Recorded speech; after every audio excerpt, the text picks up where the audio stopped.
violence and other kind of violence. Get away! I could be at work, at school, in my car, and I can still get shot by the police. But I can get shot anywhere. So it is what it is.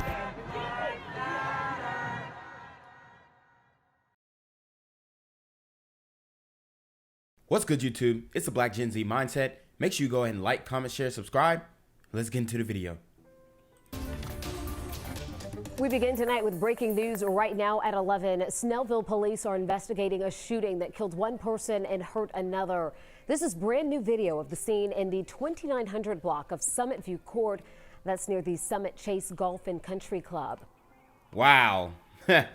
So this is Snellville, Georgia, Metro Atlanta area.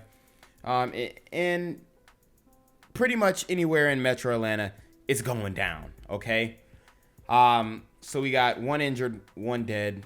And this looks like a pretty decent subdivision, okay? It doesn't look like some crazy hooded out subdivision. They even said it was close to a country club, but that doesn't stop these super gremlins from coming up under the bridge and, you know, doing what they do, baby.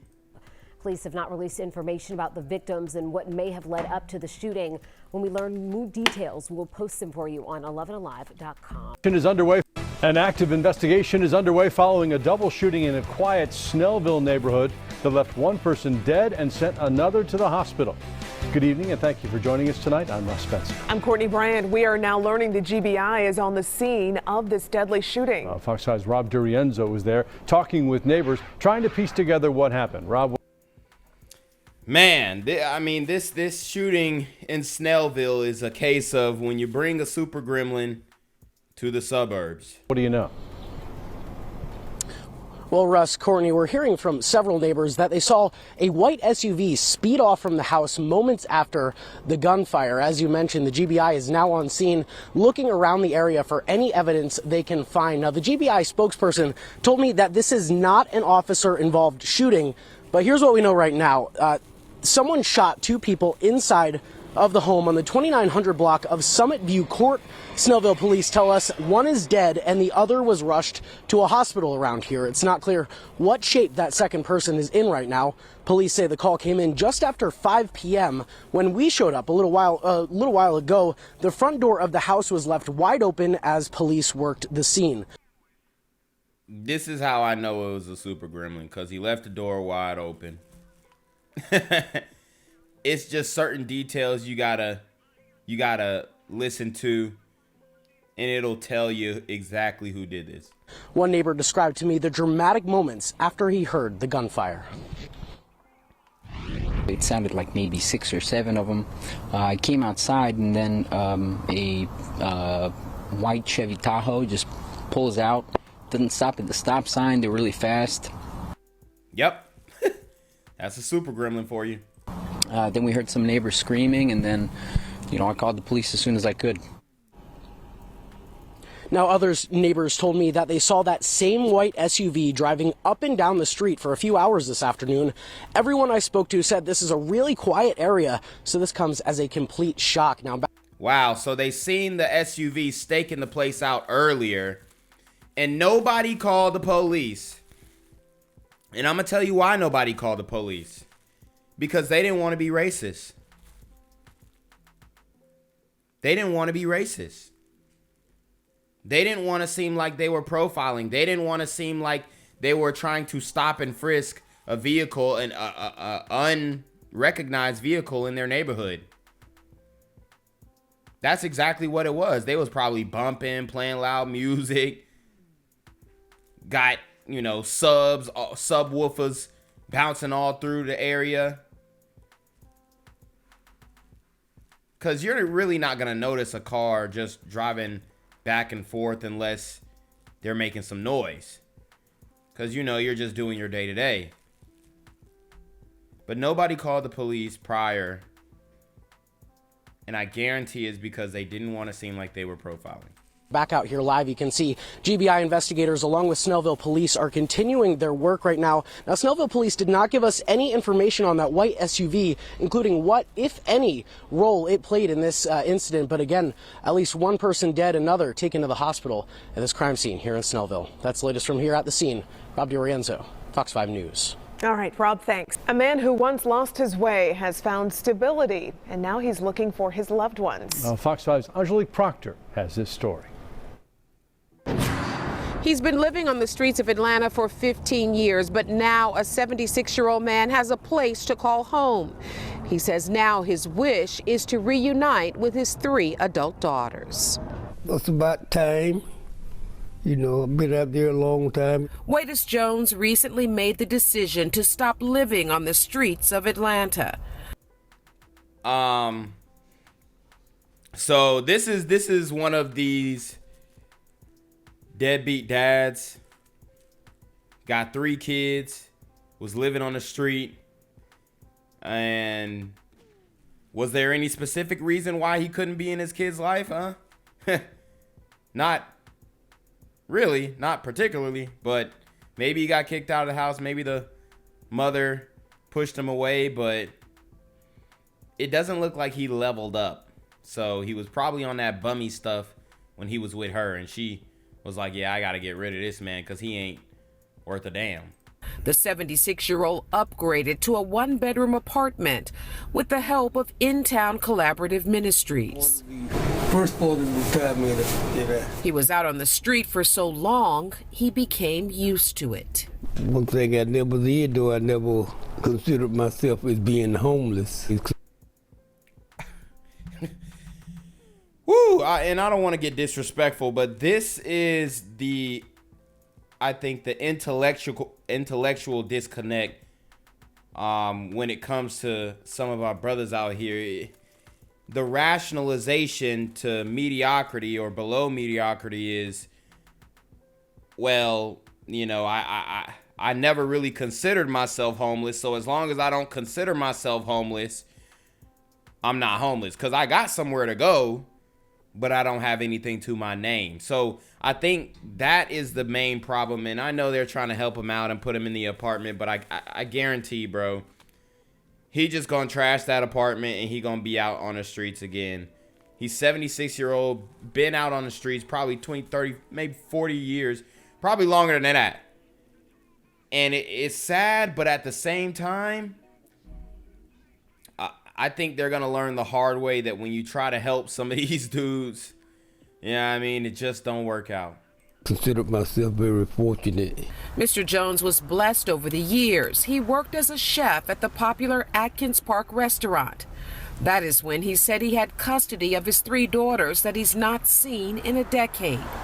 He lost all pictures of them, but the trio, including Sylvia, who likely lives in Conyers, Lakeisha and Clarissa, who once had a preschool business, will never leave his heart. I raised my 3 daughters by myself. For the youngest was 4 years old, and my oldest daughter was 8 years old. So, plot twist. It kind of looks like he lost custody of his daughters and then went on a spiral after that. And although it's unfortunate losing custody of your kids, it's like, bruh, you gotta at least do something for yourself so that maybe when they get of age, you can spend some time with them and explain to them what went down. But I can't get behind you lose custody of the kids so you spiral and live on the streets for like 40 years. That's crazy to me. I didn't do nothing but go to work and come home, wash dishes, wash clothes, cook, clean house. Now Mr. Jones, who hasn't seen a doctor in years, is happy about his new dwelling, but looks forward to reuniting with his daughters that he cherishes. My daughters, they superseded all of that because they was always on my mind. You know, I should run into them, you know, somewhere. I don't know what happened to bruh, but damn, he just fell all the way apart. And maybe it was one of them nagging baby mamas, and maybe his baby mama turned into a super gremlin and just destroyed him. But at the same time, you can't just give up, brother. You can't. I mean, it's over now. But I actually feel bad for the man, because, you know, he was probably one of them dudes who was asking for some change. You don't know his story and whatnot. And you don't, I mean, honestly, it looks like he might have been geeked up, or maybe he just hadn't gone to a dentist, whatever. But there's no way in my mind that I can fathom that somebody's going to be on the streets for 40 years sober. So maybe it's the booze, maybe it's, you know, pick your poison. But at the end of the day, it looks like they try to help him out. Hopefully he takes care of that apartment.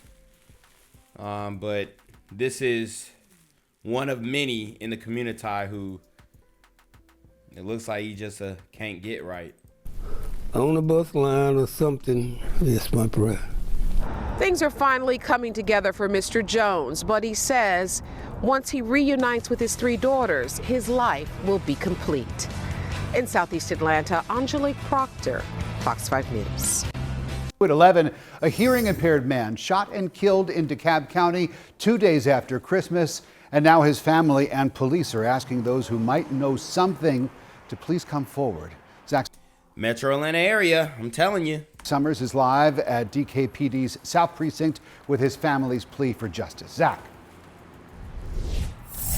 Yeah, Rick, the family of Derek Jenkins tell me he lost his hearing aids in a crash 2 weeks before his death, and they think, or he was wearing rather, an older pair the night he was killed, but they think he may have been caught off guard when he was shot. I'm just angry. I'm so angry. It's difficult for Asia Jenkins to think about life without her cousin Derek Jenkins, or DJ, as she liked to call him. Today, I didn't even want to get out of my bed, but I just knew that I had to be the one to get my cousin's face out there. DJ was found with a bullet in his chest the night of December 27th, about a mile from his mom's house on Flat Shoals Parkway near Boring Road. So this guy, you know, he couldn't hear straight, and that doesn't mean that he was a lame, you know what I'm saying? That doesn't mean that he wasn't with it and he wasn't out here, you know, in these streets, okay? Because there are a lot of brothers with disabilities, and they find a way to get notoriety and you know, some type of face card in the streets. So, you know, and I'm not saying that he was in the streets, but it could have been random. They could have played on his disability, but it's just tough, man. You never know with these, man. But obviously the cousin, you know, beautiful sister, she's speaking out about it, and you know, maybe hopefully this will convince her to change her votes in certain ways to kind of crack down on events like this in the community. The 23-year-old later died at a hospital.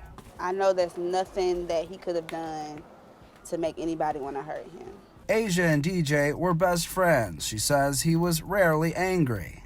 DJ was always smiling. The oldest of 3 children, Asia says her cousin was more of a nurturer than anything. The aspiring clothing designer was also hard of hearing most of his life. Maybe somebody was trying to talk to him and they could have thought he was ignoring them. If that's what happened, somebody tried to talk to him and they thought he was ignoring him, you know, that could be likely. They might have been trying to talk to him to rob him or stick him up, and he was just like walking by because he didn't even hear him. And then they just like, oh, you know, forget it. This dude bold, and, you know, they did what they did. As DeKalb County police work to ID a suspect in DJ's murder, Asia plans to keep his memory alive by wearing an orange ribbon, the color of gun violence awareness. Leave people alone. Let people live. It's more to life than guns. Yeah, this investigation very much active. If you have any information, you're asked to call DeKalb County Police or Crime Stoppers. Man got tripped up, didn't he? We're live in DeKalb County. Zach Summers, CBS 46 News. All right, guys. So this story, it actually is about the guy who murdered young Dolph. And initially there were reports that it was a 16-year-old who was involved in the shooting, and they put his name out there and they put his information out there and his arrest out there. And, you know, it was misinformation, because this guy who I'm about to show you, he was not involved in young Dolph's shooting, but something maybe even more gruesome. That other suspect that we were talking about earlier is charged in connection to the murder of a teenager outside of an East Memphis restaurant last year. Now, Memphis police spokeswoman says 16-year-old Dajimon Payne is Dajimon Payne. And when I saw his name, everybody online kind of came up with the consensus that his name was Dajimon, you know, for digital monsters. It was actually, what was Digimon was like a show or something like that, where and you had card games and all that kind of stuff. But anyways, this guy, he shot somebody outside of the Five Guys. Like, you can't even get a burger. A teenager at that. So this is what's going on in these streets, man. Is now charged as an adult in the murder of 17-year-old Contario Sevion. On September 15th, Sevion was shot and killed as he took out the trash at the Five Guys on Ridgeway Road. Police arrested Payne. Caught him lacking. And this is why a lot of brothers in the streets don't want to have a job, because if their ops know where they're working, they're on a consistent schedule, so it leaves them vulnerable. So, you know, I heard an interview with Spot 'em Got 'em. He was saying how he used to work at Wendy's or something, and then he had to quit Wendy's because the ops knew where he worked at. And, you know, even this past year, he was shot at, and I think he was hit like 5 times, but he lived. So shout out to him. But that's a real fear and that's why you might see the black community's unemployment numbers high, because you can't be predictable in the community. Like, you have a fear of people knowing where you work and your routine, because it's like you're running away from the streets everywhere you go. Hours later, but initially charged him as a juvenile. At a local bowling alley. That shooting sent 3 people to the hospital. Dr. Dean Shelby Sansone spent the day at the bowling alley talking to people. Shelby, everyone is glad that person is off the street. Yeah, Emerald, Justin Johnson has been charged for allegedly shooting at this bowling alley, Billy Hardwick. And I'll tell you right now, people here have told me today that they're glad that they can bowl here and feel safe. So Justin Johnson is the actual guy who was caught up for young Dolph's murder. And he actually was involved in a triple shooting in 2017 at a bowling alley. So what we've learned on this channel is that you can't go to the Five Guys or you can't go bowling without running into a super gremlin doing his thing. Now here's his mugshot. He has been on the run since that shooting. The neighborhood put on a cookout here earlier today to show their support of Billy Hardwick's. I called up with the owner of the business today. She tells me the news was relieving. It's a great thing to happen on top of this great day. She also told me that the bowling alley is a family place, and she hopes to keep it that way. Reporting live in East Memphis, She says she hopes these super gremlins don't start coming to their damn bowling alley. See, because when the super gremlins start coming to the bowling alley, they're going to be throwing the bowling balls all the way around, passing them like they basketballs. The lanes is going to be unkept. They're going to keep the guards up and then try and break the guards. Like all types of just stupid stuff that you'll see if you bowling with a super gremlin. But I mean, he got caught for young Dolph's murder. He's gonna turn himself in, allegedly. He's claiming on Instagram that he didn't do it, so we'll see how fair or unfair the criminal justice system really is. Shelby Sandstone, Fox 13 News. Thank you. Gang violence and other kind of violence. Get away! I could be at work, at school, in my car, and I can still get shot by the police. I can get shot anywhere. So it is what it is.